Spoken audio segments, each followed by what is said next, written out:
की a journalist is as good as his last story. म्हणजे कुठलाही पत्रकार हा चांगला त्याच्यामुळे त्याची शेवटची बातमी काय आहे याच्यावरूनच ठरतो. म्हणजे मी आत्ता कितीही म्हणत असलो की सिरियल किलरला चांगला रिस्पॉन्स मिळतोय, विनाशकाले खूप चांगलं चालतंय किंवा सेक्सवर बोल बिंदास मला भरभरून प्रतिसाद मिळतोय. पण माझा जर पुढची जी मी गोष्ट आज लिहितोय, ती जर मनासारखी उतरली नाही, तर त्याला चांगला रिस्पॉन्स नाही मिळणार आहे. ही पण लेखक म्हणून माझी तयारी असते. मला म्हणजे ते कायम ती इन्सिक्युरिटी नाही म्हणता येणार, पण ते भान असतं.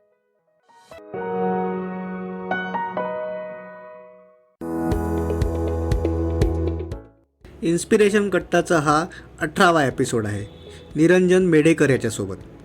मी तुमचा होस्ट नचिकेत शिरे तुमचं स्वागत करतो.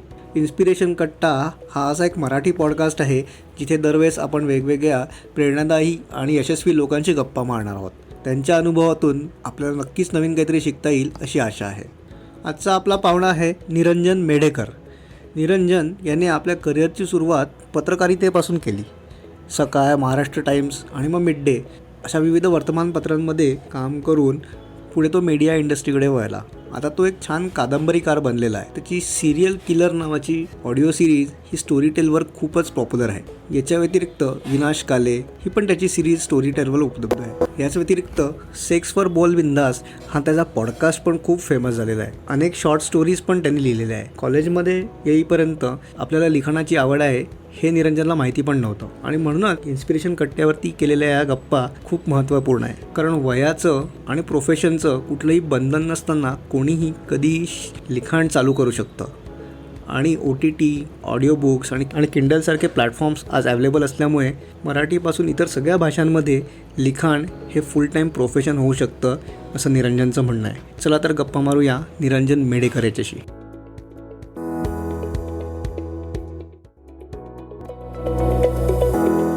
निरंजन, तुझं खूप खूप स्वागत आहे आपल्या इन्स्पिरेशन कट्ट्यावरती.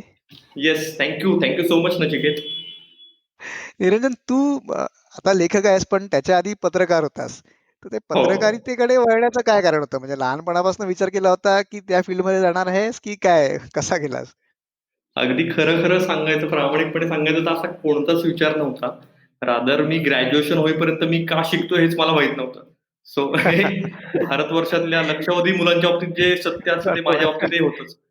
पण हां. ग्रॅज्युएशनला असताना कॉलेजच्या हं. मॅगझिन्समध्ये मी काही लेख लिहिलेले आणि हं, हं, हं. तेव्हा मला असं पहिल्यांदा स्ट्राईक झालं की मला अ, खरा आनंद जो म्हणतो आपण, निखळ आनंद हा लिखाणातनं मिळतोय. सो ही अशी बरं. कुठलीतरी गोष्ट आहे की ज्यात असं म्हणतो ना आपण की ती मनापासून करावीशी वाटते किंवा हां, समाधी हां. लागल्यासारखं होतं. तर बरं, त्यामुळे तो एक लिखाणातला इंटरेस्ट आहे हे कळलं आणि मग लिखाणात बरं. इंटरेस्ट असेल तर काय करता येऊ शकतं ग्रॅज्युएशन नंतर. तर मग हं, हं, हं. त्याच्यातनं मास कम्युनिकेशनचा ऑप्शन मला जास्ती योग्य वाटला त्यावेळेला. मास कम्युनिकेशन जर्नलिझम केलं मी. हं. मराठवाडा मित्रमंडळ कॉलेजमधनं, MMCC ओके. मधनं. MAचा 2 वर्षाचा बरं. पोस्ट ग्रॅज्युएशन कोर्स होता. सो हां. तो करून मग मी पत्रकारितेत आलो. बरं. आणि मग हे तू जसं म्हटलं की लिखाणाची आवड आहे हे कळलं किंवा त्याच्यात गुंतून राहू शकतो, खूप वेळ करू शकतो. हे कशामुळे कळलं? म्हणजे काही पर्टिक्युलर इन्सिडेंट झाला किंवा कुठे कॉम्पिटिशनमध्ये भाग घेतली होती? काय केलं म्हणजे लक्षात हां, कसं म्हणजे आलं तुझ्या? एस्से कॉम्पिटिशन होती आमच्या कॉलेजमध्ये मला आठवतंय आणि बरं, त्याच्यात कॉमन मॅन असा एक विषय मी निवडलेला आणि बरं. त्याच्यावर एक मोठा लेख लिहायचा होता. साधारण एक हां, 2,000-3,000 हां. शब्दांचा लेख लिहायचा होता. तर पहिल्यांदाच मी असं एवढं मोठं काहीतरी लिहिलेलं आणि तो ओके. क्लिक झालेला. म्हणजे मला बक्षीसही मिळालेलं आणि अरे वाह! त्याशिवाय कॉलेज मॅगझिन्समध्ये पण अजून 1-2दा आलेले लेख मी आधी म्हटलं तसं. सो त्या बरं. सगळ्याचा एकत्रित परिणाम आपण म्हणतो ना आपण हं, की हं, हं. लिहू शकतो बाबा, की शब्दांशी खेळायला हां. आवडतं किंवा त्यात रमतोय मी आणि साइड बाय साइड हां, त्या हां. वाचनाची पण आवड डेव्हलप व्हायला लागलेली. सो वाचनाचा आणि बरं, लिखाणाचा खूप जवळचा संबंध आहे. हेही प्रकर्षाने बरं. जाणवलं आणि या 2 गोष्टी अशा आहेत, की ज्यात हां. मी रमतोय असं मला वाटलं. त्याच्यामुळे तो बरं, कॉल घेतला असा आपण म्हणू. बरं. पण मग तू पत्रकारितेत प्रिंट मीडियामध्येच होतास बराच वेळ. तर तो हो. प्रवास कसा होता? आणि एन्जॉय अं, केलंस का? अगदीच. म्हणजे मी 2008 साली पास आउट झालो आणि हं. सुदैवाने ते वर्ष खरं रिसेशनचं होतं. म्हणजे जॉबची बरोबर. खूपच बोंबाबोंब हो, होती. पण मला सुदैवाने हो. कॅम्पस इंटरव्ह्यू थ्रू सकाळमध्ये पहिला जॉब मिळाला आणि बरं. तेव्हा असं वाटत होतं अगदी की लाईफ सेट झालं आता. म्हणजे सकाळ हं, हं. सारख्या मोठ्या ब्रँडमध्ये तुम्हाला एंट्री लेवलला जॉब मिळणं ट्रेनी रिपोर्टर म्हणून बरोबर. हे स्वप्न होतं त्या वेळेला जर्नलिझमच्या हं, हं. स्टुडंट्सचं म्हणू आपण असं. आणि बरं. ती फेज खूप मनापासून एन्जॉय केली मी. पूर्ण म्हणजे बातमीदारीत मी साधारण 6.5 वर्ष होतो. मी सुरुवात ओके. सकाळ बंद केली आणि सकाळमध्ये एक 2-2.5 वर्ष काम केल्यावर महाराष्ट्र टाइम्स लॉन्च झाला पुण्यात. सो हं, हं. मग मी महाराष्ट्र टाइम्सच्याही लॉन्चिंगच्या टीममध्ये पहिल्या दिवसापासून मी होतो. So 2010 okay. ते 12 मी महाराष्ट्र टाइम्समध्ये होतो. आणि बरं. महाराष्ट्र टाइम्स नंतर मला असं वाटलं की म्हणजे थोडं अजून एक्सप्लोर करायला पाहिजे आपण स्वतःला. त्याच्यामुळे हां. इंग्लिशमध्ये आपण ट्राय करूया. अशा ह्याच्यातनं बरं. मिड डेची अपॉर्च्युनिटी आली. सो मग मी ओके. मिड डे जॉइन झालो. सो ती 2-3 वर्ष बरं. इंग्लिश जर्नलिझम मधला पण खूप वेगळा आणि असं आपण म्हणू की समृद्ध असा अनुभव मला मिळाला. आणि हां, हां, हां. जी एक मराठी मीडियमची बॅकग्राऊंड असल्यामुळे जो इंग्लिशचा आपल्या मनात हं. विनाकारणच न्यूनगंड असतो. हे बरं. आपल्याला लिहिता येईल का? आपल्याला बोलता येईल का? हं, आपल्याला तर तो सगळा हं. तिथे गळून पडला मिड डेच्या त्या 2-2.5 अच्छा. वर्षांमध्ये. आणि तिथे जो बरं. एक्सपिरियन्स मिळाला तो खूप अमेझिंग होता. अशी साधारण हं, हं. 6.5 वर्ष मी बातमीदारी केली. आणि मी निश्चितपणे बरं. असं म्हणू शकतो की बातमीदारीत काय होतं की तुम्ही जग बघायला शिकता एका वेगळ्या दृष्टिकोनातून. हे रोज तुम्ही वेगळ्या बरं. नवीन माणसांना भेटता, नवीन विषय हां. आणि त्या हं, हं. सगळ्यातनं तुम्ही खरंच माणूस म्हणून खूप मॅच्युअर्ड होत जाता, समृद्ध होत जाता. सो बरं. आज जो काही मी स्वतःला लेखक म्हणून घेतो, तर याचा हं. सगळ्याचा पाया भरणे आपण म्हणू की ती त्या बातमीदारीच्या 6.5 वर्षांमध्ये आहे. आणि अर्थातच बातमीदारीनंतरची पुढची 5 वर्ष मी एका वेगळ्या माध्यमात काम केलं. त्याबद्दलही मी सांगतोच तुला. पण असा तो सगळा हो. एकत्रित परिणाम आहे असं आपण म्हणूया. बरं. पण तू आत्ता जसं म्हटलास, की मराठीतनं इंग्रजीत आलास तू. काय स्ट्रगल होता? किंवा स्ट्रगल नव्हताच का? आणि तू हो. आता मध्यंतरी एक तुझा लेख पण आला होता मराठी माध्यमातनं शिकण्यासाठी तुझ्या मुलासाठी हो. पण किंवा असं पण. तर मराठीतनं शिक्षण घेतल्यावरती आत्ता तू जसं म्हटलात, की इंग्लिश म्हणजे आपल्याला नुसताच न्यूनगंड असतो, पण तसं काही ॲक्चुअलमध्ये नसतं. हो. पण तर ती काय प्रोसेस मग? हं. बरोबर, बरोबर. नाही स्ट्रगल म्हणून नसतोच का तर असं नाहीये. म्हणजे असं मी म्हणणार नाही की नाही बरं. मराठी भाषा आहे तशीच इंग्लिश आहे आणि दोन्ही तितक्याच चांगल्या आहेत वगैरे असं हे अगदीच म्हणजे गुळमुळीत बोलणं होईल. तसं नाहीये. म्हणजे जेव्हा बरं. तुमची फर्स्ट लँग्वेज इंग्लिश नसते, तेव्हा निश्चित हां. त्याच्यावर तुम्हाला मेहनत घ्यायला लागते. व्होकॅब्युलरी बरं. पासून ग्रामरपर्यंत. पण मला हं. असं वाटतं की ते नकळत घडत असतं आपल्यामध्ये जर हं. थोडंसं आपण सजग असू. म्हणजे हं. ठरवून जर आपण रोजचा इंग्लिश पेपर वाचत असू, इंग्लिश न्यूज बरं. Channels, English films, web series या गोष्टी किंवा इंग्लिश पुस्तकं हे जर आपण हं. मनापासून करत असू, म्हणजे नुसतं मला काहीतरी करायचंय बरं. आणि इंग्लिश सुधारायचंय म्हणून नाही. ते मला अजून आठवतं की हं, मी हं. कॉलेजमध्ये होतो, तर तेव्हा हं. पार्ट टाइम जॉब म्हणून मी मुद्दामून एका बेकरीत करत होतो, बेकर्स बास्केट म्हणून, मध्ये म्हणून. हां. आणि तिथे जॉब बरं. करायचं माझं एकमेव रिझन असं होतं की तिथे कंपल्सरी इंग्लिशमध्ये कम्युनिकेट करायला लागायचं कस्टमर्ससोबत. सो बरं. स्पोकन इंग्लिशचा क्लास लावण्यापेक्षा मला असं वाटलं की तो जॉब करून मला 2 पैसेही मिळतील आणि माझं इंग्लिशही पैसेही इम्प्रूव्ह होईल. मिळणार नाही. ओके. तर तसं होतं म्हणजे म्हणजे एक तर मराठी पेपरमध्ये मधनं इंग्लिशमध्ये जाणाऱ्या पत्रकारांचं प्रमाण हं. खूप कमी नाहीये. म्हणजे जाणारे आहेत अच्छा. लोकं असे. सो आहेत. आय वॉज बरं. Not the first one. पण हेही तितकंच खरं बरं. आहे की तो न्यूनगंड असतो लोकांच्या मनात, की अरे हं. सगळं आता सेट आहे. म्हणजे इतक्या मोठ्या ब्रँडमध्ये असतं ना महाराष्ट्र टाइम्ससारख्या. उठून हो. परत नवीन ठिकाणी जाऊन स्वतःला सिद्ध करण्याचा तो एक स्ट्रगल असतो. पण मला असं वाटतं की ती हं. कम्फर्ट झोन जर त्या वेळेला आपण सोडले ना, तर ग्रोथ हं, हं. अपॉर्च्युनिटीज या वाढतात. आणि ती बरं. रिस्क त्या वयात प्रत्येकाने घेतली पाहिजे. आणि 20शी, 25शी, 30शी, इव्हन 35शी हे अशी हं. काय म्हणू आपण टप्पे आहेत आयुष्यावरचे, की तिथे तुम्ही हो. ना फक्त बॉस मला आता सेटल व्हायचंय, मला माझा फ्लॅट करायचा आहे, एक 4 चाकी गाडी आणि लाईफ सेटल याच्या पलीकडे जाऊन मला काय नक्की हं. आवडतंय, मला आनंद कशातनं मिळतोय, या गोष्टींचा हां. थोडासा आपण विचार केला पाहिजे. हो. बरं. त्याच्यामुळे तो स्ट्रगल होता. पण मी म्हटलं तसं हं. की तितका मला तो जाणवला नाही, कारण मी खूप डेडिकेटेड होतो की मला हे काहीतरी नवीन करून बघायचंय. आणि त्यामुळे ते फ्रुटफुल झाली जर्नी ती सगळी आपण असं म्हणूया. ओके. पण मग तिथे असं कधी वाटलं नाही का, की मराठी माध्यमातनं शिकलेला माणूस आलेला इकडे मिड डे सारख्या याच्यामध्ये आणि तिथे कॉन्व्हेंटमधनं शिकलेल्या लोकांमध्ये आपण काम करतोय. तर त्यांच्या इंग्लिश आणि माझ्या इंग्लिशमध्ये फरक असेल किंवा असे काही अनुभव किंवा असे काही आले का? निश्चित म्हणजे आमचा डेस्क तेव्हा मुंबईला होता आणि आमची टीम पुण्यात असायची. तर डेस्कवरची बरं. जी लोकं होती, की जी कॉपी एडिट करायची आपली. तर ती सगळी एक तर मुंबई बॅकग्राऊंड आणि कॉन्व्हेंट आणि असं सगळं होते. बरोबर. पण मला असं वाटतं की ते पण एक नवीन शिकण्याचं म्हणतो ना आपण एक्सचेंज असतो तो. हां. म्हणजे त्यांच्याकडनं मी दिलेलं हेडिंग एखाद्या बातमीचं आणि त्यांनी दिलेलं हेडिंग हो. त्यांनी काय बदलले नाही किंवा त्यांनी माझ्या बातमीत काय बदल केले हे बघून बघून आपण शिकतो. म्हणजे कुठलीही भाषा बरं. तुम्हाला शिकायची असेल ना तर त्याच्यात तुम्ही हं. काम करणं महत्वाचं आहे. त्याच्यावर काम बरं, करण्यापेक्षा त्याच्यात काम करणं जास्त महत्वाचं आहे असं मला वाटतं. आणि बरं. त्यामुळे तो छान झाला म्हणजे प्रवास चांगला झाला. आणि मिड डे मध्ये मी 2-2.5 वर्ष राहिल्यामुळे एक असा फायदा झाला की मला हा कॉन्फिडन्स आला की मी मराठी आणि इंग्लिश दोन्हीमध्ये काम करू शकतो. सो मी माझ्यासाठीच एक नवीन अपॉर्च्युनिटी ओपन केल्यासारखी, एक नवीन संधी मिळाल्यासारखी आणि त्याच्यामुळे मी मीडिया नेक्स्ट हा माझा जो नेक्स्ट जॉब मी गेले 5 वर्ष आहे आपण म्हणूया होतो. तर तिथे मला खूप फायदा झाला कारण मी एकाच वेळेला मराठी आणि इंग्लिश दोन्ही प्रोजेक्ट्स करायला लागलो तिथे. बरं. पण म्हणजे तू आता जसं म्हटलास तसं, की तू लिहिलेली बातमी किंवा तू दिलेलं हेडिंग त्यांनी समजा बदलला, तर तो इगोवर न घेता, की मी लिहिलंय तर हे कसं काय बदलतात आहे, हे न घेता त्यातनं काय शिकायला मिळतंय. हा जो बरोबर. बघण्याचा दृष्टिकोन आहे, तो हो. तुझ्यात आपसूक म्हणजे होता जन्मजात, की तू तो डेव्हलप केलास? नाही, मी असं नाही म्हणतो की प्रत्येक वेळेलाच तुमचं हेडिंग बदललं जातं किंवा बातमी बदलली जाते. मला अजून आठवतंय की आमचे मुंबईचे एडिटर होते. तर एका हं, वीकेंडला म्हणजे जेव्हा सगळ्यांना सुट्टी असायची आम्हाला तेव्हा हं. तेव्हा त्यांचा फोन आला मला. एक अर्जंट बातमी त्यांनी सांगितली करायला. सो एक तर एडिटर स्वतः फोन करतो, ग्रुप एडिटर म्हणजे एक त्याचं टेन्शन असतं नाही म्हटलं तरी. पण ती बातमी फाईल हां, करून मी त्यांना पाठवली आणि ती संडे मिड मध्ये आली. म्हणजे मुंबई एडिशनमध्ये अच्छा. बातमी येणं हे पण तेव्हा असं एक प्रेस्टिजियस होतं खूप. तर त्या बरं, बातमीचा एकही शब्द हेडिंग सकट बदललेला नव्हता. सो बरं. तो एक खूप सुखद धक्का होता, की म्हणजे तुम्ही सुरुवात करता तेव्हा तुम्हाला जाणवत असतं, की मला एफर्ट्स घ्यायचे आहेत आणि एका लेव्हलला हं. तुम्ही येता, की तुम्हाला समजून जातं, की तुम्हाला ती भाषा जमायला लागली आहे.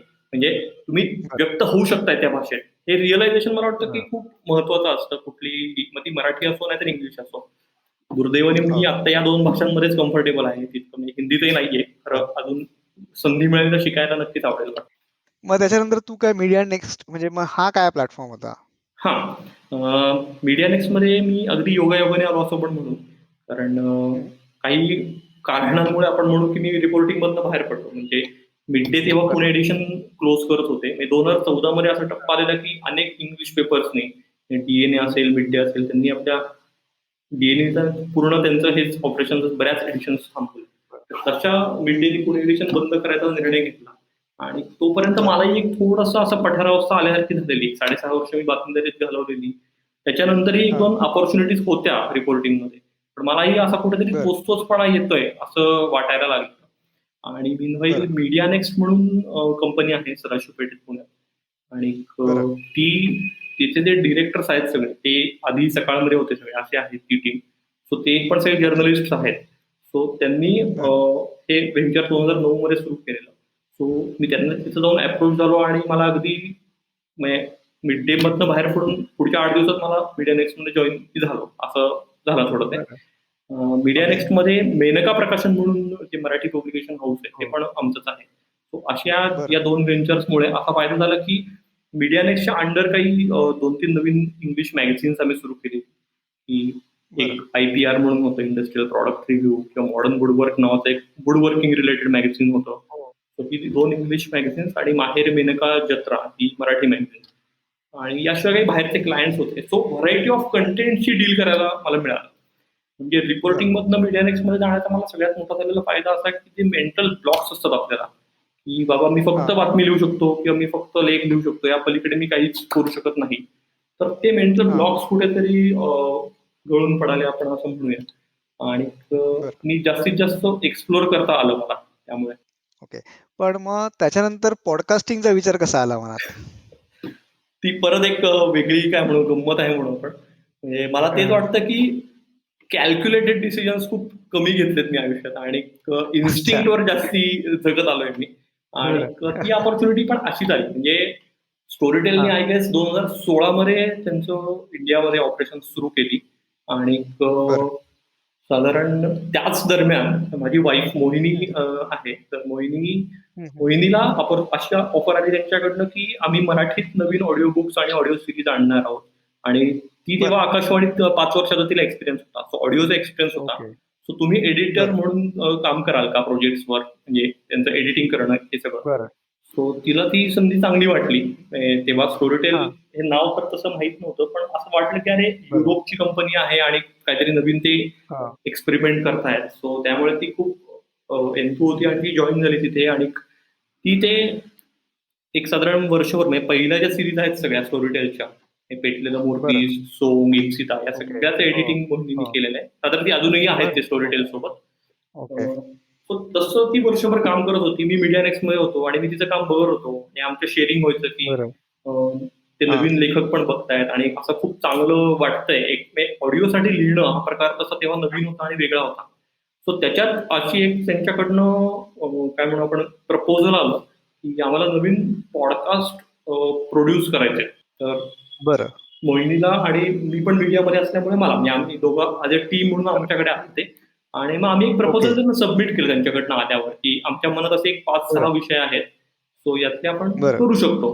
सो त्याच्यात ओके. पॉडकास्टमध्ये एक पॅरेंटिंगचा होता आणि एक हेल्दी सेक्स लाईफ, हे 2 विषय त्यांनी बरं. इनिशियली सिलेक्ट केले. सो त्याच्यातनं बरं. मग सेक्सवर बोल बिंदास हा पॉडकास्ट बरं. मी केला असं आपण म्हणूया. ओके. ओके. पण मग तू म्हणजे विषय तुला जेव्हा निवडायला दिले 5-6 तू हो, म्हणाला जसं हो, विषय निवडले. हो. तर हा म्हणजे सेक्स एज्युकेशन हा विषय निवडायचं कारण काय होतं तुझं? म्हणजे मला असं वाटतं की त्याच्यामागे कारण होतं निश्चित. कारण मला एक जाणवलेलं हां. की हं. म्हणजे आपल्याला असं वाटत असतं की आपण रिलेशनशिपमध्ये आहोत किंवा आपलं लग्न झालंय, आपल्याला मूल झालंय, म्हणजे आपल्याला सेक्समधलं माहिती आहे बाबा हं. बऱ्यापैकी. पण असं हां. नाहीये हे मला पहिल्यांदा तेव्हा स्ट्राईक झालं जेव्हा मी समाज स्वास्थ्य नावाचं नाटक बघितलं. अतुल बरं. पेठेंनी ते हे केलेलं आहे आणि ते कर्वेंच्या जीवनाच्या, म्हणजे जीवन कार्यावर आधारित आहे. म्हणजे हं, हं, हं. कर्वेंनी 100-125 वर्षांपूर्वी समाज स्वास्थ्य या नावानेच ते मासिक चालवायचे आणि त्यावेळेला ते सेक्स बरं. एज्युकेशनचं काम करायचे. की बरं. निरामय लैंगिकता किंवा तेव्हा तर बायकांसाठी म्हणजे फॅमिली प्लॅनिंग हा पण काहीच विषय नव्हता. बरोबर. तर त्या संदर्भात हं. त्यांनी खूप महत्वाचं मोलाचं असं काम केलं. आणि मला असं ओके. वाटतं की म्हणजे तो फक्त इन्फॉर्मेटिव्ह विषय नसतो, तो सामाजिक हो. अँगल असलेला पण विषय हो. आहे. म्हणजे आज अगदी बरं. आपण अगदी अलीकडच्या हाथरस केस पासून हे सगळं जे काही स्त्रियांवरचे हो. अत्याचार आणि हे सगळं वाढत आहे. तर हा सगळा हो. विषय जो आहे तो मला असं वाटलं की मुळात आपण आपली मानसिकता समजून घ्यायला पाहिजे. माणूस म्हणून आपली काय आहे सेक्सकडे बघण्याची. बरं. आणि हं, हं. तो जो बुरसटलेला विचार आहे, अप्रोच आहे ट्रॅडिशनल ऑर्थोडॉक्स, तो बदलता येईल का? हां. याच्यासाठी पण हं, हं. म्हणून पण मी सेक्सवर बोल बिंदासकडे बघत होतो. सो मला आणि बरं. त्याचा आनंद आहे की म्हणजे सेक्सवर बोल बिंदास आता आपण ऑक्टोबरमध्येच बोलतोय आणि बरोबर 2 वर्षांपूर्वी हो. ऑक्टोबर 2018 मध्ये पहिले 2 एपिसोड्स रिलीज झाले. बरं. आणि ते ओके. रिलीज होताना मला टेन्शन होतं नाही म्हटलं तरी की सेक्स सारख्या ओके. विषयावर हां. अजूनही आपल्या हो. सोसायटीमध्ये समाजात बोलणं हे बरोबर. इतकं हे नाहीये. म्हणजे लगेच तुमच्यावर शिक्के बसतात की अरे हा तो का, बरोबर. तो निरंजन का, तो सेक्सवर करतो फक्त. तर असा एक तो हां. स्टिरियोटाइप होणं आहे. अगदीच रिस्क हो. होती ती. हो. पण मग मला ती वर्थ टेकिंग वाटली. कारण मला माहिती होतं की माझा उद्देश बरोबर. चांगला आहे, तो प्रामाणिक आहे. आणि मी बरोबर. मोहिनीशी जेव्हा बरोबर. डिस्कस केलं की हा विषय आपण हं. करूया प्रोड्यूस. तिचंही म्हणणं तेच हां. आलं की एक हं. खबरदारी तू नक्की घे की त्याच्यात कुठेही अश्लीलतेला वाव नसेल सेक्सवर बोल बिंदासमध्ये. आणि तो जास्तीत बरोबर. जास्त इन्फॉर्मेटिव्ह असेल. म्हणजे तो ऐकून दोघं हं. रिलेट व्हायला पाहिजे की अरे मलाही असाच प्रॉब्लेम आहे किंवा मला हे ऐकून घ्यायला आवडेल. हां. सो तू सेक्सवर बरोबर. बोल बिंदासचे आज मला आनंद होतो सांगायला की 2 सीझन्स आहेत स्टोरीटेलवर. आणि पहिल्या हो. सीझनमध्ये 6 एपिसोड्स आहेत आणि दुसऱ्या सीझनमध्ये पण 6 एपिसोड्स आहेत. हो. आणि हो. सुरुवात आम्ही त्याची मास्टरबेशन पासून केली. म्हणलं अगदी बेसिक पासून सुरू करू आपण. सो बरं. मेल, फिमेल मास्टरबेशन पासून ते फॅमिली प्लॅनिंग हं. पर्यंत आणि हो. वेगवेगळे जे आपण आजार म्हणतो सेक्सशी रिलेटेड डिसीजेस जे आहेत, म्हणजे इरेक्टाईल हं, डिस्फंक्शन हं. असेल किंवा प्रीमॅच्युअर इजॅक्युलेशन किंवा अगदी बायकांशी रिलेटेड पण सेक्स एलिमेंट्स आपण म्हणू की त्या आजारांविषयी बरोबर. कधीच काही माहिती नसते, बोललं जात नाही. बोललं जात नाही. एसटीडीज हो. बद्दल खूप अज्ञान आहे, सेक्शुअली ट्रान्समिटेड डिसीज बरोबर. बद्दल. सो हे सगळे विषय आम्ही त्यात हाताळलेले आहेत. हो. सेक्सॉलॉजिस्ट डॉक्टर प्रसन्न गद्रे ज्यांना मी त्यासाठी हो. अप्रोच झालेलो आणि त्यांच्यासोबत मी अशाच आपण जसे आता गप्पा मारतोय पॉडकास्टमध्ये तशा इन्फॉर्मल हो. हो. पण बरोबर. काही त्याचा अभ्यास करून आणि प्रश्न काढून हां. असे ते आम्ही हं. ते पॉडकास्ट आहेत. सो बरोबर. या निमित्ताने मला खरंच सगळ्या लिस्नर्सला इन्स्पिरेशन कट्ट्याच्या नक्की सांगायला आवडेल की तुम्ही सेक्सवर बोल बिंदास नक्की ऐका. त्यातनं तुमचे बरोबर. बरेचसे गैरसमज दूर होऊ शकतील. आणि मी ते पॉडकास्ट ऐकलेले आहेत आणि बऱ्याच अशा गोष्टी मला अशा वाटल्या की अरे ह्या आपल्याला अजूनही माहिती नव्हत्या. तर असे तुला काही अनुभव आले का की अरे म्हणजे ह्याच्यात हे ऐकल्यामुळे खूप फायदा झाला किंवा म्हणजे माहिती जी मिळाली ती कुठे मिळाली म्हणजे नसती अदरवाईज. म्हणजे त्याच्या आधीचे जे सोर्सेस होते ना इन्फॉर्मेशनचे हो गॅदर करण्याचे, तर हे सगळं एकतर इंटरनेट किंवा मित्रांशी बोलून एवढंच असतं. बरोबर. ते त्यातनं काही सगळी पत्त्यावरच चुकीची, माहिती. हा एक्झॅक्टली, त्यातनं काही सगळी चुकीचीच माहिती मिळते असं नाहीये. बरोबर. पण जेव्हा तुम्ही सेक्सॉलॉजिस्टशी वन टू वन इंटरॅक्ट करता, तेव्हा त्याला एक जो हो. सायंटिफिक अप्रोच येतो, म्हणजे हं. तर तो मला खूप इंटरेस्टिंग वाटला. म्हणजे आपला बरोबर. अप्रोच बदलतो सेक्सकडे बघायचा, असं मला बरोबर. वाटलं. सो असा पर्टिक्युलर इन्सिडेंट नाही आठवते, पण म्हणजे हा मला हे खूप जाणवलं की बायकांच्या सेक्शुअलिटी बद्दल किंवा सेक्स लाईफ बद्दल हो. आपल्याला माहिती नसते काही, किंवा त्यांचे प्रॉब्लेम्स काय असू शकतात. तर हे नव्याने खूप कळलं. म्हणजे अपोजिट सेक्स बद्दल एक ठराविक आपल्याला हो. माहिती असते, तर त्यांच्या सेक्शुअलिटी बद्दल किंवा मेंटॅलिटी बद्दल पण सेक्सकडे बघण्याच्या. तर ही एक हो. नवीन विचार कळला असं म्हणू शकतो आपण बरं. नक्कीच. आता आता पुढे याच्याबद्दल काय प्लॅनिंग आहे? म्हणजे सेक्स फॉर बोल बिंदास सीझन 2 नंतर आता सीझन 3 चा किंवा दुसऱ्या अजून काही घेऊन डॉक्टर गद्र्यांबरोबर काही विचार आहे? निश्चित विचार नक्की आहे. फक्त आता सध्या मी थोड्या बाकी प्रोजेक्ट्समध्ये बिझी असल्यामुळे त्याच्यासाठी बरं. जो एक एक डेडिकेटेड वेळ देऊन तो रिसर्च आणि ती सगळी तयारी, आमच्या रिहर्सल्स, त्याला आत्ता इमिजिएट मला शक्य नसल्यामुळे, पण विचार नक्की आहे. कारण रिस्पॉन्स खूप चांगला मिळतोय. म्हणजे बरं. स्टोरीटेलची जी बेस्ट लिसन जे काही टायटल्स आहेत आपण म्हणू, की ज्याला ओके. खूप हां, चांगला हां. रिस्पॉन्स मिळतो, त्यात सेक्सर बोल बिंदास बरं. आहे. सो ते सांगायला मला नक्की आवडेल. येस. मस्त. मग सेक्सवर बोल बिंदासच्या नंतर डायरेक्ट क्राईम फिक्शन रायटिंगकडे कसा का वळलास? तो पण परत किस्साच आहे आपण असं म्हणू. म्हणजे क्राईम सिरीज लिहायचं असं माझं खरंच काही डोक्यात नव्हतं, की हां. हं, हं, हं. पण तो एक्सपेरिमेंट करून बघितला असं आपण म्हणू शकतो. म्हणजे मी सेक्सवर बोल बिंदास करत हां. असताना स्टोरीटेलचा जो सुकीर्त आहे, सुकीर्त गुमास्ते पब्लिशर, हो, तो मला हो. म्हणला, की "अरे आपल्याकडे क्राईम पण खूप कमी आहे. सो तू पॉडकास्ट तर करतोयस." म्हणजे सेक्सवर बोल बिंदास आम्ही तेव्हा बरं. करत होतो आणि मोहिनी पालकांची शाळा करत होती. तर तुम्ही पॅरेंटिंग बरं. आणि सेक्सवर जर करताय, तर क्राईमवर काही पॉडकास्ट करता येईल का आपल्याला? आणि माझी जर्नलिझमची बरं. बॅकग्राऊंड असल्यामुळे, म्हणजे समजा काही क्राईम रिपोर्टर्सशी इंटरॅक्ट करून किंवा पोलीस ऑफिशियल्सशी इंटरॅक्ट करून काही केसेस, काही हे डिस्कस करता येईल का? असा आमचा विषय चालू होता. तसा मी प्रयत्नही सुरू केलेले. काही लोकांशी बोललेलो. ओके. पण समहाऊ ते वर्कआउट होत नव्हतं, जसं आम्हाला अपेक्षित होतं. सो मग त्याच्यात बरं. मी सुखीला अशा काही कॉन्सेप्ट डिस्कस करायचो, की "अरे या केसेस खूप इंटरेस्टिंग बरं. आहे, त्याच्यावर चांगलं होऊ शकतं, त्याच्यावर चांगलं होऊ शकतं." तर तो म्हणला, की "मग तू का नाही लिहून बघत मग?" सो मला तो एक हं, एक धक्काच होता, की अरे मी म्हणजे फिक्शन कधीच लिहिलं नाहीये. म्हणजे लिखाण आहे काय, मला हं. नॉन फिक्शन हेच माहिती होतं. हे पॉडकास्ट हे पण नॉन बरं. फिक्शनच आहे, की हो. विषय तुम्हाला एखादा सांगितलेला असतो बरोबर आणि आहे. तुम्ही तज्ञांशी तो डिस्कस करता.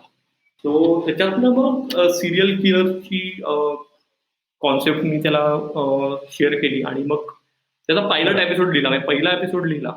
पण तोपर्यंतही मी बरं. थोडा शंका होती माझ्या मनात, की मला नक्की तो हां. लिहिता येईल का? कारण हं, फिक्शन हं, हं. रायटिंग हे कमाल अवघड काम आहे. म्हणजे त्याच्यात बरं. तुम्ही जोपर्यंत उतरत नाही तोपर्यंत तुम्हाला त्यातले चॅलेंजेस किंवा हे कळत नाही. बरोबर. पण हे अवघड हो, आहे खूप. आणि पहिला एपिसोड हो. लिहिल्यावर पण मला वाटलं, की नाही जमतंय मला. आणि मी ते बरं. सुकीर्तला, मोहिनीला शेअर केलं आणि त्या दोघांनाही ते हं, खूप हं. आवडलं. सो त्यातून हं, हं. सीरियल किलर जमून गेला आपण असं म्हणूया. ओके. नाही खूपच जबरदस्त ऑडिओ सीरीज आहे आणि प्रत्येकाने ऐकावी अशीच आहे म्हणजे. अरे थँक आणि यू. तू त्या त्या सीरीजमध्ये ऑडिओ म्हणजे कादंबरीच म्हणू आणि हो. ऑडिओ सीरीजमुळे खूप म्हणजे हाय बेंचमार्क आणून ठेवलेला आहेस. अ, आणि ऑफ कोर्स मग सीरियल किलर ती झाली. हो. त्यात आणि ऑफ कोर्स ती एका रिअल स्टोरीवर इन्स्पायर्ड आहे ना? इन्स्पायर्ड बाय ट्रू इन्सिडेंट आहे ती 90च्या दशकातली. म्हणून पण तो 90चा काळ आहे. येस. आणि ऑफ कोर्स त्याच्यानंतर तू अजून काही शॉर्ट स्टोरीज पण लिहिल्या आणि मग विनाश काले. हो, अगेन हो. क्राईम. हो, हो. परत क्राईम. मी आधी आता क्राईम म्हणून विनाश कालेबद्दल बोलतो. हे सीरियल हो. किलर ही 30 डिसेंबरला रिलीज झाली 2019ला लास्ट इयर. बरं. आणि तो हो. म्हणजे जितका अपेक्षेपेक्षा जास्ती चांगला प्रतिसाद मिळाला आपण असं म्हणू सीरियल किलरला. म्हणजे हो. अजून पण मला Facebook मेसेंजरवर किंवा Instaवर डायरेक्ट मेसेजेस येत आहेत फॉलोअर्सचे, की आम्ही ऐकली बरं. सीरियल किलर, बिंज लिसनिंग हो. केलं आणि आम्हाला त्यातली कॅरेक्टर्स खूप हो. आवडली आणि तुम्ही याच्यावर अजून काहीतरी हो. करा, क्राईम अजून काहीतरी करा. सो हा जो कॉन्स्टंट बरोबर. फीडबॅक येत होता तो खरंच खूपच हं. सुखावणारा होता. म्हणजे एकतर कादंबरी मी अशी पहिल्यांदाच लिहिली 60,000 शब्दांची आणि बरं. पहिल्या वेळेला तुमच्या कलाकृतीला जेव्हा एवढा तुफान रिस्पॉन्स हं. मिळतो आपण, तर मराठीत हं, एक हं. वाक्य आहे की यशासारखं दुसरं यश नाही. अशी मला पहिल्यांदा काहीतरी अनुभूती आल्यासारखं सिरियल किलरमुळे झालं. आणि बरं. मग सुकीर्तकडूनच मला पुढची स्टोरी कडनं ऑफर आली की सिरियल किलर बरं. नंतर क्राईम हं. मध्ये तू अजून काही लिहिशील का? म्हणजे इन्स्टेड बरं. ऑफ सिरीज अशा आपण काही करू शकतो का की 10 वेगवेगळ्या गोष्टी ज्या अगेन काही बरं. त्यातल्या इन्स्पायर्ड बाय ट्रू इव्हेंट्स असतील, काही काल्पनिक असतील आणि बरं. एक एक तासाच्या किंवा म्हणजे 50-50 मिनिटाच्या 10 एपिसोड अशा ह्याच्यातनं मग विनाशकाले सुचली. म्हणजे ओके. मला सिरियल किलर रिलीज झाल्यावर मध्ये एक 4-5 हं. महिन्याचाच गॅप गेला आणि मी लगेच विनाशकाले लिहायला लागलो.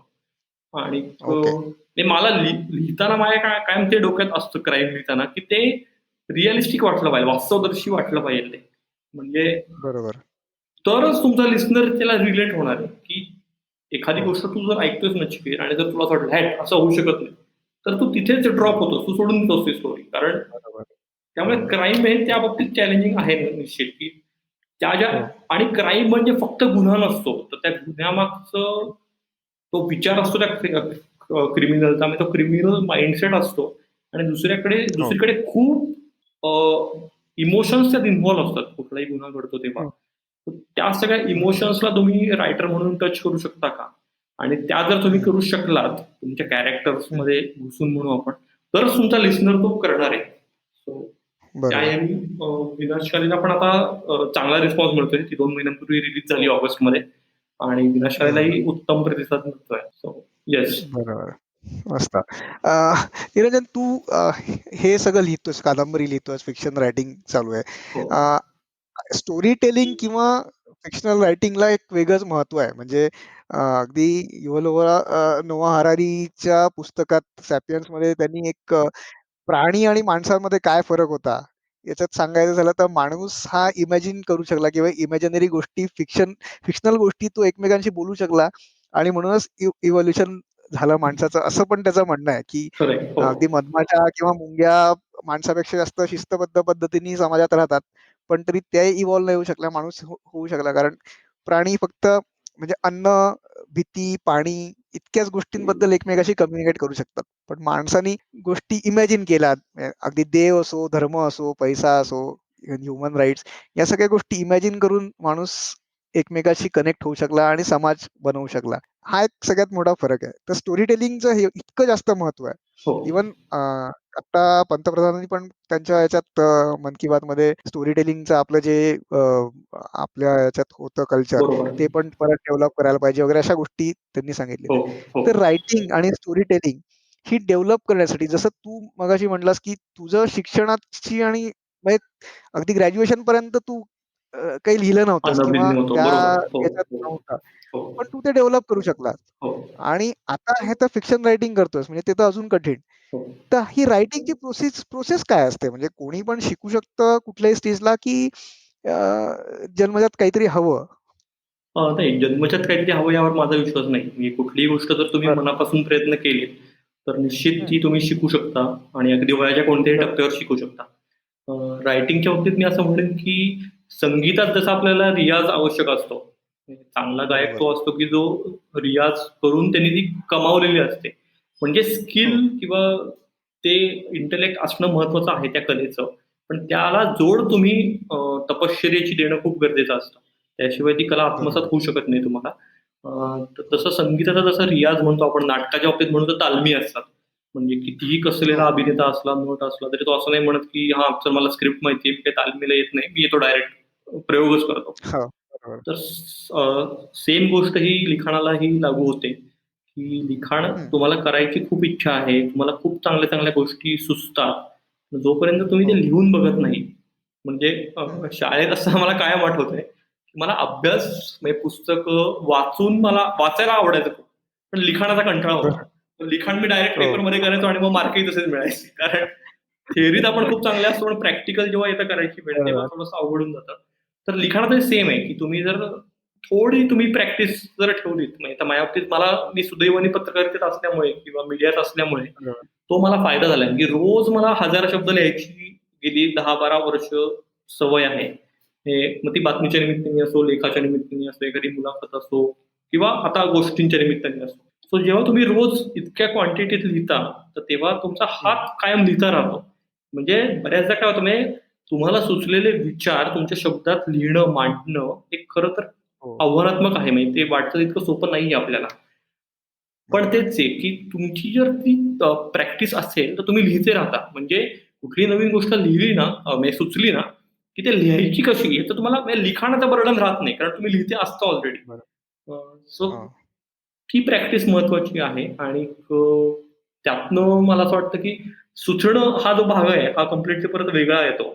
सुचणं ही हो. परत अवघड प्रक्रिया आहे आणि त्याला सतत तुम्हाला ऑन द टोज राहायला लागतं. म्हणजे आमच्या जर्नलिझममध्ये एक अशी डेफिनेशन आहे चांगल्या बातमीची किंवा चांगल्या जर्नलिस्टची, की अ जर्नलिस्ट इज हं. As good as his last story.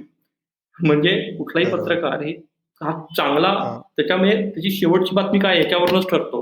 म्हणजे मी आता किती म्हणत बरोबर. असलो, की सीरियल किलरला चांगला रिस्पॉन्स मिळतोय, विनाशकाले खूप चांगलं चालतंय किंवा सेक्सर बोल हो. बिंदास मला भरभरून हं. प्रतिसाद मिळतोय. पण माझा जर पुढची जी मी गोष्ट आज लिहितोय, ती जर हो. मनासारखी उतरली नाही, तर त्याला चांगला रिस्पॉन्स हं. नाही मिळणार आहे. ही पण लेखक म्हणून माझी तयारी असते. मला बरोबर. म्हणजे ते कायम ती इन्सिक्युरिटी नाही म्हणता येणार, पण ते भान असतं. त्याच्यामुळे असं नाहीये, म्हणजे तर हो. लिखाणाचं त्यातलं चॅलेंजिंग असं आहे, की तुम्हाला सतत त्याच्यावर अपडेट राहायला लागतं आणि ते अपडेट राहण्याचे वेगवेगळे बरं. मार्ग आहेत, की तुम्ही हं. वाचन ही हा तर बाय डिफॉल्ट आपण म्हणू, की उत्तम बरं. लेखक जर तुम्हाला व्हायचं असेल, तर तुम्ही खूप वाचलं पाहिजे आणि बरं. चांगलं वाईट असं काही न ठरवता जे मिळेल ते, दिसेल ते, सुचेल ते सगळं वाचलं पाहिजे आणि त्यातही मराठी बरोबरच इंग्लिशही वाचलं पाहिजे. म्हणजे तेही खरं. एक्सपोजर तुम्हाला मिळतं आणि आजच्या जगात तर वाचणं म्हणजे Kindleवर तर तुम्ही एका क्लिकवर कुठलंही पुस्तक अगदी हो. म्हणजे मी आत्ता एक हो. रिसेंटली स्कॅन्डिनेव्हियन हे वाचलं, नॉव्हेल वाचलं, चेस्टनट मॅन म्हणून. बरं. सो ते डॅनिश ओके. आहे. सो मला ते कल्चर माहिती झालं, की ती क्राईम बरं. सीरीजच आहे, पण ते किती वेगळा विचार करतात. हो. ते कसा प्लॉट डेव्हलप करतात. तर हे हो. सगळं त्यातनं कळतं तुम्हाला. आणि दुसरं म्हणजे वेब सीरीज आणि हे म्हणजे जे ओ-टी-टी प्लॅटफॉर्म्स गेल्या 5, 6, 10 वर्षात सुरू झालेले आहेत, ते तर अमेझिंग आहे. म्हणजे सो बरोबर. वाचन आणि बघणं सगळ्या गोष्टी आणि तिसरी तितकीच महत्वाची गोष्ट आहे, की लाईफ एक्सपिरियन्सेस. म्हणजे हं. हं. हं. अनुभव हे कमवायला लागतात तुम्हाला. म्हणजे मी रोज समजा 100 पानं वाचतोय किंवा मी आठवड्याला एक सीरीज संपवतोय. ह्याच्यामुळे मी चांगला हं. लेखक नाही होऊ शकत. मी स्वतः जोपर्यंत फिरत नाही, मी जोपर्यंत हं. नवीन लोकांना भेटत नाही आणि जोपर्यंत हं. मला माणसांमध्ये इंटरेस्ट वाटत नाही, तोपर्यंत मी माणसांबद्दल लिहू शकत नाही. म्हणजे ही खूप साधी बरोबर. सोपी गोष्ट आहे खरं, की म्हणजे अनोळखी लोकांशी भेटणं म्हणजे मला खरोखर इंटरेस्ट आहे माणसांना भेटण्यात, नवीन जाणून घेण्यात, त्यांच्या ओके. त्यांच्या गोष्टी ऐकण्यात आणि तिथं थोडंसं हं. गुड लिस्नर व्हायला लागतं तुम्हाला. अ, आणि बरोबर. ती पण एक स्किलच आहे म्हणू आपण, की स्वतःबद्दल कमीत कमी बोलताना दुसरं जे सांगतोय ते हं. मनापासून ऐकणं. हे बऱ्याचदा ते अवघड आहे. तर अशा जर बरोबर. काही गोष्टी तुम्ही जाणीवपूर्वक जर जोपासल्या, तर हं. त्यातनं होऊ शकतं. म्हणजे त्यातनं स्फुरू शकतं लिहायला असं आपण म्हणू शकतो. बरोबर. पण स्फुरू शकतं, पण तू जसं म्हटलास, की सुचणं ही वेगळी प्रक्रिया आहे आणि त्याच्यात पण फिक्शनमध्ये म्हणजे मला मला तर खूप आश्चर्य वाटतं, की असे एवढे कॅरेक्टर्स आणि त्यांच्या सगळ्या गोष्टी सुचतातच कशा लेखकाला.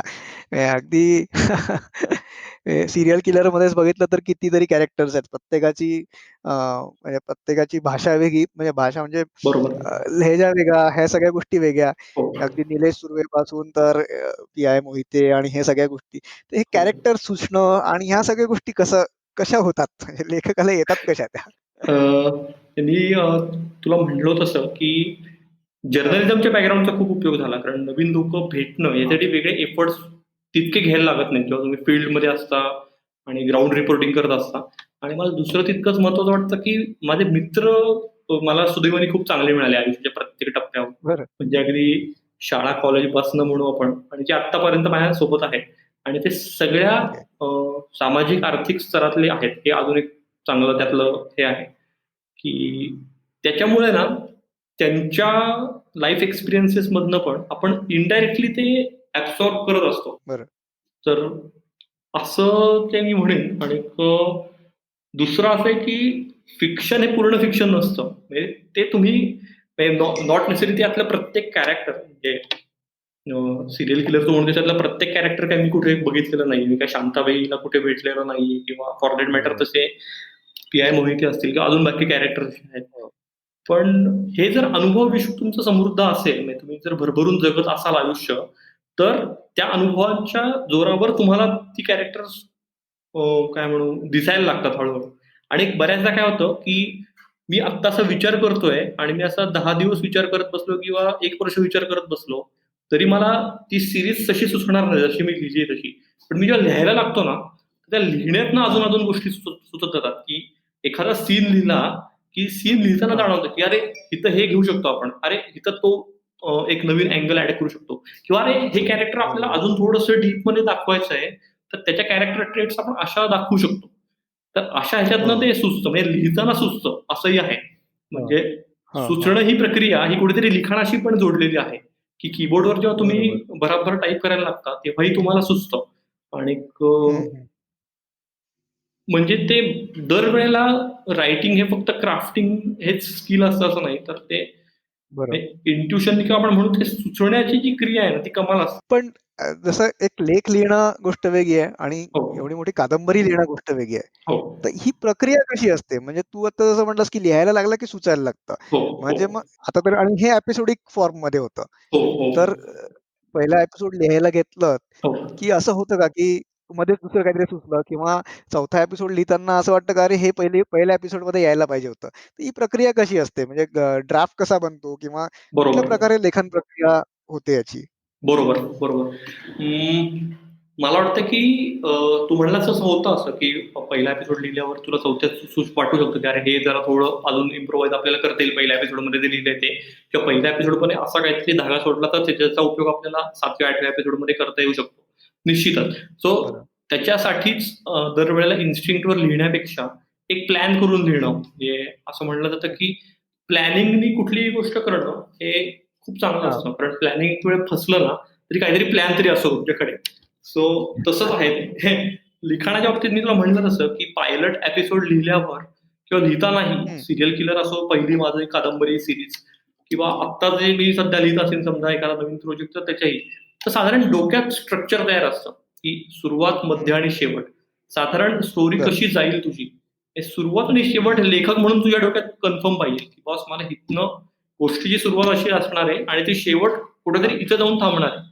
ते लिहिताना बरं. कदाचित त्याचं जे मनात आधी ठरवलेलं असेल त्याच्यापेक्षा काहीतरी वेगळं होईल.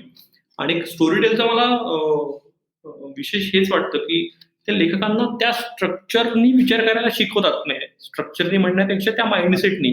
म्हणजे आता आपण ओ-टी-टी प्लॅटफॉर्म्सवर जे लेखक बघतो, की जे अ, कमाल सीरीज त्यांनी लिहिलेल्या असतात, की असं वाटतं, की अरे तू म्हणलास तसं, की अरे खरंच एवढं कसं काय सुचू शकतं किंवा एवढं कॉम्प्लेक्स कसं काय कोणी लिहू शकतं? किंवा गेम हो. ऑफ थ्रोन्स किंवा अशा ज्या सीरीज आहेत, की ज्याचे असंख्य सीझन्स आहेत. 7-7, 8-8 हो. सीझन्स आहेत ज्यांचे. तर त्याच्यात तेच आहे, की ते प्लॅनिंगला खूप महत्त्व देतात आणि मला वाटतं, की आपण थोडं मराठी लेखक त्याच्यात थोडे कमी पडतो. तर ते प्लॅनिंगनी जर जास्ती आपण करू शकलो.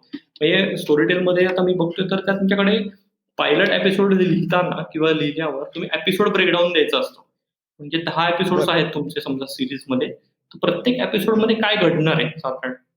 तर हे तुम्ही आणि त्याच्या आधी एक सिनॉप्सिस द्यायचा असतो. तुझ्या डोक्यात पहिल्यांदा जेव्हा कुठली कन्सेप्ट येते, की बॉस याची शॉर्ट स्टोरी होऊ शकते किंवा याची क्राईम काय हं. सीरीज होऊ शकते.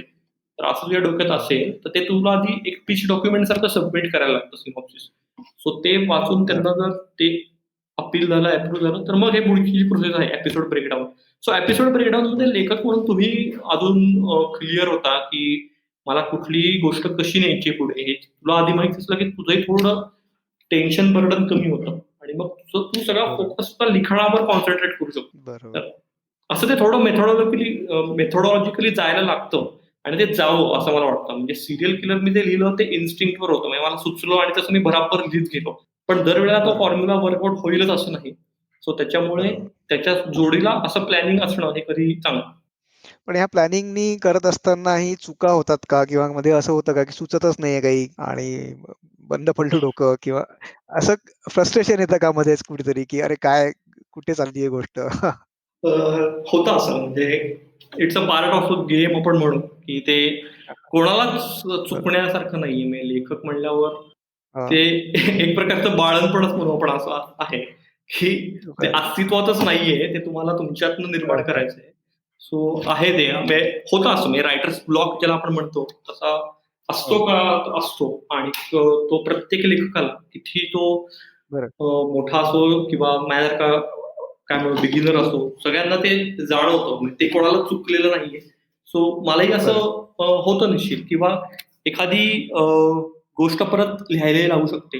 रिराईट हा हं, हा पण त्यातला भाग आहे असं आपण म्हणूया. म्हणजे त्याच्यामुळे हं. आपला बऱ्याचदा असं होतं, की मी लिहिलंय ना आणि मला जर ते आवडलंय ना, तर ते भारी झालंय. हे आपली पहिली हां, रिएक्शन असते, की "अरे असलं सुचलंय ना, बरोबर. असलं भारी लिहिलंय ना मी." पण ते कधी-कधी आपण असं म्हणू, की नसतं खरं. म्हणजे त्यावेळेला तुमची बदलायची हां, तयारी पाहिजे. म्हणजे जर तुम्ही मोल्ड होऊ हां, शकलात, म्हणजे नॉट नेसेसरी फक्त हां, रायटिंगमध्ये कुठल्याही प्रोफेशनमध्ये असा, की तुम्ही समोरच्याचं ऐकून त्यानुसार जर ते तुम्हाला पटलं, हं, आर्ग्युमेंट करायला निश्चित भाव असतो, की तू हे म्हणतोयस पण मला असं वाटतंय. तर पण हं, जर ते हं. तुम्हाला पटलं, तर ते बदल करण्याची पण लेखक म्हणून तयारी पाहिजे. सो दोन्ही गोष्टी बरं. आहेत आणि ब्लॉगबद्दल मला एक चांगलं सांगायला आवडेल, की सीरियल किलर जेव्हा मी लिहायला हां, लागलो, 5 एपिसोड लिहून हां, झालेले आणि मी बरं, कंप्लीट तुम्हाला असं ब्लॉग झालो, की मला सुचेच ना बरं. पुढे कसं जायचं, आता काय करायचं म्हणजे. आणि बरं, त्याच्यानंतर योगायोगाने तेव्हाच आम्ही कर्नाटकात जाणार होतो. बरं. ट्रिपला फॅमिली ट्रिप होती, मित्र होते काही अच्छा, सोबत. अच्छा. हां, सो मी 8 दिवस त्या ट्रिपला गेलो. पुढचे 8 दिवस मी परत काहीही केलं नाही. असं साधारण 3-1 आठवडे बरं. मी काहीच केलं नाही त्यानंतर. आणि मग हां, परत हां. मी लिहायला लागलो. सो त्याचा ताण अच्छा. नाही घेतला पाहिजे अननेसेसरी, की नाही सुचत आहे, आता मी काय करू? मी स्ट्रक झालोय. ते सारखं हां, घोळत हां. राहण्यापेक्षा काहीतरी हॉबीज पाहिजेत त्याला. त्याच्यावरही आपण हं, बोलूच, हं, की रायटिंग हं, किंवा अशी कोणतीही कला जोपासताना त्याला हं. उपयोगी पडतील अशा तुम्हाला काही हॉबीज असल्या, तर त्याचा निश्चित बरं. फायदा होतो तुम्हाला. ओके. पण मग तू जसं म्हटलंस, की परत लिहायची तयारी हवी. पण एक 6,000 पानांचं एपिसोड 6,000 शब्दांचा एपिसोड लिहिला. त्याच्यानंतर परत समजा एडिटरनी सांगितलं, की "नाही, हे बरोबर नाही, परत लिही." तर ते एवढं सगळं परत लिहिण्यासाठी इन्स्पिरेशन कुठून येतं? ते खरं आहे ते आणि चिड होते. पण ते हां, म्हणतात, की जर तुम्ही तुमचं आवडीचं काम करत असाल ना, तर तुम्हाला किती हं, एफर्ट्स घ्यायला लागले, तरी त्याचं हं, नाही वाटत काही. असं होतं एका पॉइंटला. हे रिराईट म्हणजे असं नाही बरं. होत, की अरे तू म्हणजे काहीच एकही शब्द आवडला नाही आणि तू सगळे 6च्या 6 शब्द परत लिही, असं होत नाही त्यात. बरेचदा असं होतं, हां, की बरं, काही सीन्सवर काही चर्चा असते, की बरं. बाबा या सीनचा सिक्वेन्स असा नकोय किंवा ह्याचा जरा हा जरा खूपच डिस्क्रिप्टिव्ह झालाय. त्याने जरा स्टोरी हां, स्लो होती असं वाटतंय. हा थोडा आपण अजून कॉम्पॅक्ट करू शकतो का? अशा चर्चा असतात आणि मी तुला तेच म्हटलं, की एपिसोड ब्रेकडाउन आणि सिनॉप्सिस सबमिट केल्याचा फायदा तो असतो, की एडिटर किंवा पब्लिशरला आधी हे माहिती असतं, की ही स्टोरी अशी जाणार आहे. सो ते तेव्हाच बदल सुचतात तुला, की एपिसोड पहिला चांगला वाटतोय मला, पण दुसरा असा नको करायला. हे जेव्हा प्लॅनिंग स्टेजला ठरतं ना, तेव्हा तुझे एफर्ट्सही हे असं नाही होत, की मी 10चे 10 एपिसोड लिहितो आधी, मी ते सबमिट करतो आणि मग ते म्हणणार, की "अरे नाही, दुसरा गणल्यासारखा वाटतोय. चौथा परत काहीतरी भरकटलाय. ते तू 2 एपिसोड परत लिही." असं शक्यतो होत नाही. त्यामुळे ते प्लॅनिंगला निश्चित महत्त्व आहे, असं आपण म्हणूया. बरोबर. पण आता हे स्टोरीटेल वगैरे सारख्या प्लॅटफॉर्मवर काम तू करतोयस म्हणून हो, ठीक आहे. पण कोणी हो, सेल्फ पब्लिश करणार असेल एखादा व्यक्ती पुस्तक हो, किंवा कादंबरी, हो. मग त्यांनी पण असं प्लॅनिंग करून करायला पाहिजे, निश्चित, असं निश्चित. तुझं म्हणणं आहे. प्लॅनिंग हे महत्वाचं आहे मला असं वाटतंय. म्हणजे ज्याच्यावर माझाही विश्वास नव्हता. I am not a good planner आपण म्हणू. पण मी आता गेली 2-1 वर्ष जे फिक्शन रायटिंगमध्ये आहे, तर मी अ, हं, जे एक्सप्लोर करतोय, की हे क्षेत्र कसं आहे. मी काही प्रथितयश लेखकांच्या मुलाखती मी बघतो किंवा बरोबर. तर त्यातनं मला काही नवीन गोष्टी कळतायत. म्हणजे मी आता रिसेंटली स्क्रिव्हनर नावाचं एक सॉफ्टवेअर आहे आणि खूप चांगलं बरं. आहे. सगळ्या ओके. लेखकांची म्हणजे तुम्ही कुठल्याही फॉर्मॅटमध्ये लिहीत असाल, तर स्क्रिव्हनर तुम्ही बरं. नक्की ट्राय करा. मी सध्या ते फ्री ट्रायल स्क्रीव्हनर. स्क्रिव्हनर ओके. तर त्याची मी आता ते Macला आणि Windowsला दोन्हीला त्याचं आहे. थोडंसं कॉस्टली बरं, आहे, पण चांगलं आहे ते. मी एकदा तुम्ही घेतलत, की त्यात हे सगळ्या गोष्टी आहेत. म्हणजे अ, बरं. प्रत्येक एपिसोड वाईज तुम्ही त्याचं ब्रेकडाउन करू शकता. काही नोट्स किंवा रिसर्च जो तुमचा त्या प्रोजेक्टशी रिलेटेड आहे. या सगळ्या गोष्टी तुम्ही एकत्र ठेवून तुम्हाला पाहिजे तेव्हा रेफर करून तुम्ही तसा प्रोजेक्ट पुढे डेव्हलप करू शकता. सो अशी काही चांगली सॉफ्टवेअर्स आज मदतीला आहेत आपल्या. सो याचा नक्की काय म्हणून आपण उपयोग केला पाहिजे. हे नुसतं असं म्हणणं की नाही मी तसं काहीच नाही, मला फक्त काय म्हणू, मला सुचतं मी लिहिणार. तर हे एका पॉइंटपर्यंत चांगलं आहे, म्हणजे त्यात काही वाईट नाही. म्हणजे Facebook बरं. पोस्ट आपण जसं सुचतो तशा लिहितात हे अगदीच चांगलं आहे किंवा स्वतःपुरतं जेव्हा तुम्ही करता, तेव्हा निश्चित ते चांगलं आहे, त्यात काही वाईट नाहीये. पण जर तुम्हाला प्रोफेशनल बरोबर. रायटर म्हणून जर काही काम धडपड करायचं. करायची असेल, काही प्लॅटफॉर्म्सला स्टोरीटेल हा एक प्लॅटफॉर्म झाला, काही दुसऱ्या अजून ओ-टी-टी बरोबर. प्लॅटफॉर्मला असंख्य आहेत. तिथं जर अप्रोच व्हायचा असेल, तर या गोष्टी आवश्यक आहेत. अ, निरंजन, आता एवढे सगळे प्लॅटफॉर्म्स येतात आहेत, म्हणजे हो, स्टोरीटेल आहेत, ऑडिओ बुकच्या इतरही प्लॅटफॉर्म आहेत. हो, Kindle सारखे प्लॅटफॉर्म आहेत आणि सेल्फ पब्लिशिंग किंवा प्रोडक्शन हे खूप सोपं झालेलं आहे. हो, घरच्या घरी पण करू शकतो. हो. तर तुला काय वाटतं, आता लेखन हे उदरनिर्वाहाचं साधन बनवू शकतं का? निश्चित म्हणजे काही अगदी काय म्हणू आपण की काही 5-1 वर्षांपूर्वीपर्यंतही हे खूप धाडसाचं विधान होतं, की पूर्ण वेळ लिखाण बरोबर. एखादा माणूस करून हां, चांगले आणि तेही म्हणजे मराठीत, तो चांगले पैसे हां, मिळवू शकतो का? आणि हां. तर हा खरंच नाही असं उत्तर होतं त्याचं काही वर्षांपूर्वीपर्यंत. हे बरोबर. आपण जुने जरी आपले लेखक सगळे बघितले, ती म्हणजे हो, भैरप्पांपासून सगळेच म्हणजे भालचंद्र नेमाडे सगळ्यांनी हो, त्यांच्या नोकरी बाकी व्याप सांभाळून हो, लिखाण केलं वेळात वेळ काढून. पण आज बरोबर. सुदैवाने अशी स्थिती आहे की पूर्ण वेळ लिखाण करून तुम्ही सर्व्हाईव्ह होऊ शकता. चांगले पैसे मिळवू शकता. हे लेखकाचं महत्त्व आता कळतंय आपण असंही म्हणूया. आणि तू म्हणलास तसं तेवढे प्लॅटफॉर्म्सही आज खूप असल्यामुळे तुम्ही चांगलं लिहून आणि सकस लिहून पण हं. अ, चांगले हां. पैसे मिळवू शकतात. अशी निश्चित स्थिती आहे आज आपण असं म्हणूया.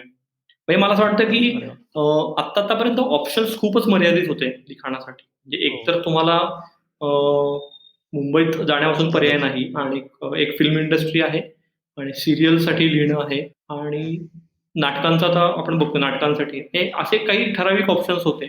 पण आता बरोबर. ओ-टी-टीमुळे सगळी गणितं बदलतात असं दिसतंय आणि ओ-टी-टीपेक्षा पब्लिशिंग इंडस्ट्री पण खूप झपाट्याने बदलते.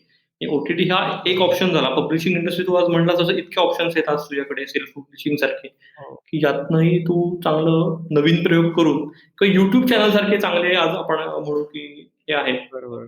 की त्याच्यावर खूप चांगल्या नवीन आज वेब सीरीज किंवा हे येत आहेत आणि हो, त्यावेळी तुम्ही लिखाण करू शकता. सो हो. निश्चित अशी स्थिती आहे आज आपण असं म्हणूया.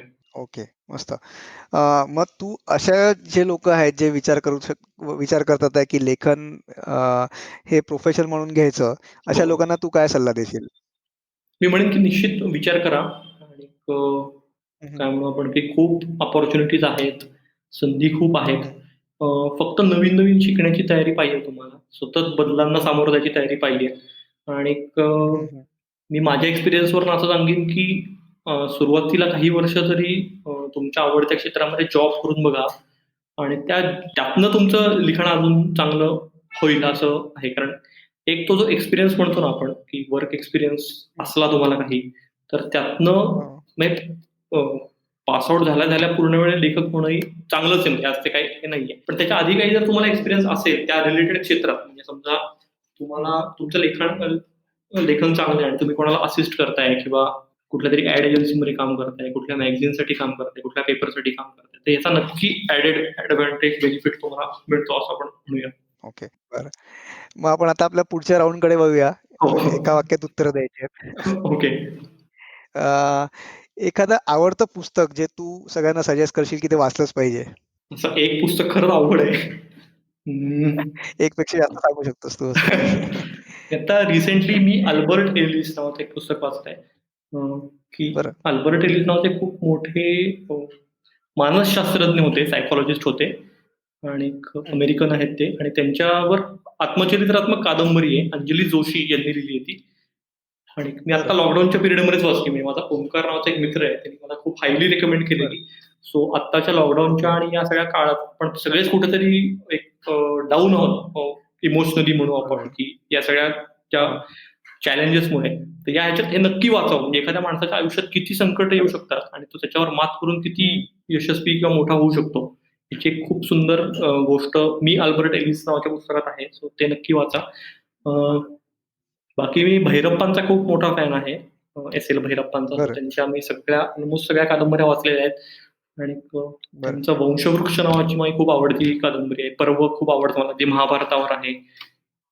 बाकी मारिओ पुझोचं गॉडफादर हे माझ्यासाठी अगदी बायबल असल्यासारखं आहे. गॉडफादर नक्की वाचा आणि ते वाचून त्याच्यावरच्या ज्या फिल्म्स आहेत त्याही बघा.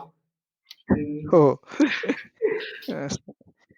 अ, तुझी लेखक म्हणून किंवा माणूस म्हणून एखादी दैनंदिन सवय ज्याच्यामुळे तुला खूप फायदा झालाय? मला असं वाटतं मला सायकलिंगचा खूप फायदा झाला. म्हणजे बरं. जे मग मध्ये म्हणलो तुला आत्ता, हॉबीज अशा पाहिजेत की ज्याचा तुम्हाला फायदा होईल तुमच्या कलेमध्ये. तर त्यात मला सायकलिंगचा प्रचंड फायदा झालाय. म्हणजे सायकलिंग करताना जी एक सॉलिट्यूड म्हणतो ना आपण, आपल्याला ती स्पेस पाहिजे असते. आपण एकटेच जात असतो. सो त्याच्यात त्या बरं. पॅडलिंग बरोबर तुमचं विचाराचे चक्र खूप वाढतात. आणि त्यांनी एक तर ते पॉझिटिव्हिटी पण खूप मिळते एक्सरसाइज केल्यामुळे. आणि तेव्हा जे सुचतं ना ते खूप भन्नाट असतं. त्याच्यामुळे बरं. मी असं म्हणेन की सायकलिंगचा मला खूप फायदा झालाय. त्याच्या आधी मी स्विमिंगही करायचो. Okay. So swimming, cycling, running हे 3 एक सर्व काय म्हणू बेस्ट सगळ्यांना व्यायाम प्रकार आहेत. सो या 3 पैकी जर शक्य बरं. असेल तर एक निश्चित तुम्ही सुरू करायला पाहिजे. करा. ओके. आणि ह्या सगळ्या गोष्टी म्हणजे किंवा हे सगळं लिखाण करण्यासाठी इन्स्पिरेशन कुठून मिळतं? अवघड आहे उत्तर द्यायला. इन्स्पिरेशन मला वाटतं की ती जी लिखाणाची आवड आहे त्यातनंच मिळतं, की सतत काहीतरी नवीन-नवीन लिहायचंय. म्हणजे आत्ता मी दिवाळी अंकासाठी पण एक लेख दिलेला आहे. लिव्ह इन रिलेशनशिपवर लिहिला आहे तो मी. सो सतत काहीतरी लिहून बघूया, काहीतरी ट्राय करूया. सो मला वाटतं की ती जी तो जो लिखाणाचा किडा आहे म्हणू आपण, तर त्या लिखाणाच्या किड्याला ते इन्स्पिरेशन तिथनं येतं असं आपण म्हणूया. ओके. आणि स्टोरी टेलिंगचं एका वाक्यात महत्त्व सांगायचं असेल तर काय सांगशील?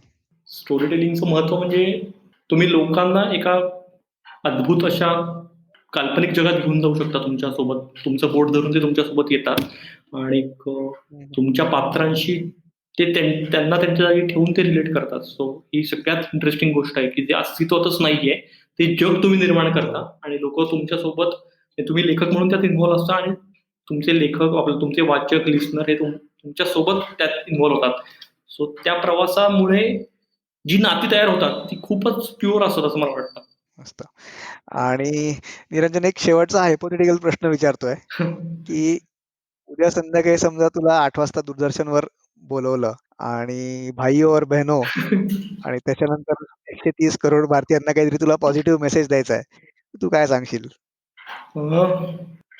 पॉझिटिव्ह तू शब्द वापरलास म्हणून नाही, पण मला माझ्या आतापर्यंतच्या आयुष्याचा मंत्र असा दिसतो, की कायम सकारात्मक राहील. म्हणजे परिस्थिती कितीही वाईट येवो, कितीही चढ-उतार येवो, कितीही खाचखळगे येवो, कितीही धडपड हो, पण मी कायम असाच विचार केला, की हे जे काही होतंय ते चांगल्यासाठी होतंय किंवा आत्ता काहीतरी चांगलं होणार आहे.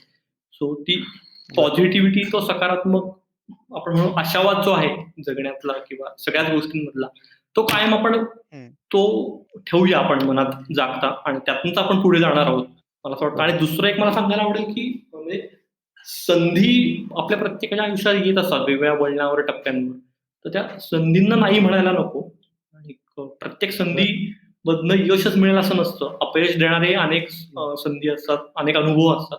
पण हे कुठलीही गोष्ट न करून नंतर पश्चाताप करण्यापेक्षा करून समजा फसली तर पश्चाताप करणं एक वेळ ठीक आहे. कारण त्यात काही नाही मिळालं तरी अनुभव निश्चित मिळतो तुम्हाला. निरंजन तू वेळात वेळ काढून इकडे आलास आणि आपल्या सगळ्यांशी गप्पा मारल्या. त्याच्याबद्दल तुझे खूप खूप आभार. Yes, Nachiket, thank you so much. मलाही खूप मजा आली या पॉडकास्ट प्लॅटफॉर्मवर येऊन. Thank you so much.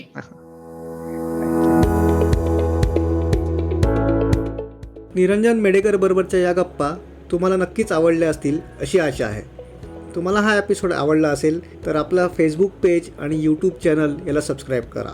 दोन्हीही इन्स्पिरेशन कट्टा या नावाने आहेत. पुन्हा भेटूया पुढच्या पाहुण्यासह. तोपर्यंत बाय बाय.